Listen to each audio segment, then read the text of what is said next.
ko alam paano siya ikabit. Ganito ba siya?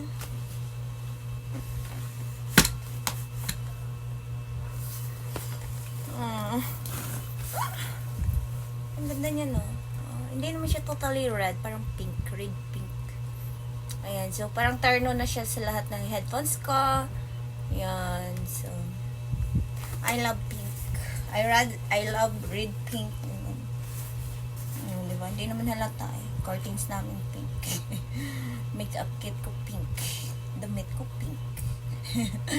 Mukha ko mukhang si Mr. Pink. Sino yun si Mr. Pink? Ah, Mr. Ben pala yung Mr. Pink. Wala naman Mr. Pink.